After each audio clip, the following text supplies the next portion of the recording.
Hello everyone, welcome to the channel. So if you want to replace a worn out nib on your Wacom pen, you can look that it is having a sharp edges or it is rough. You need to definitely replace it. Now for that purpose, Wacom 1 is already providing you a ring like structure, which is they are calling nib extractor tool, which is there in the box itself.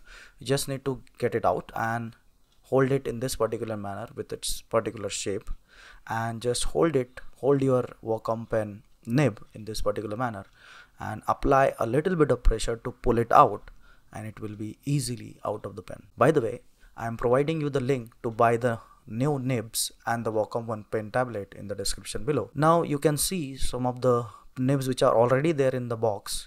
Just make it sure that you are holding the right particular end.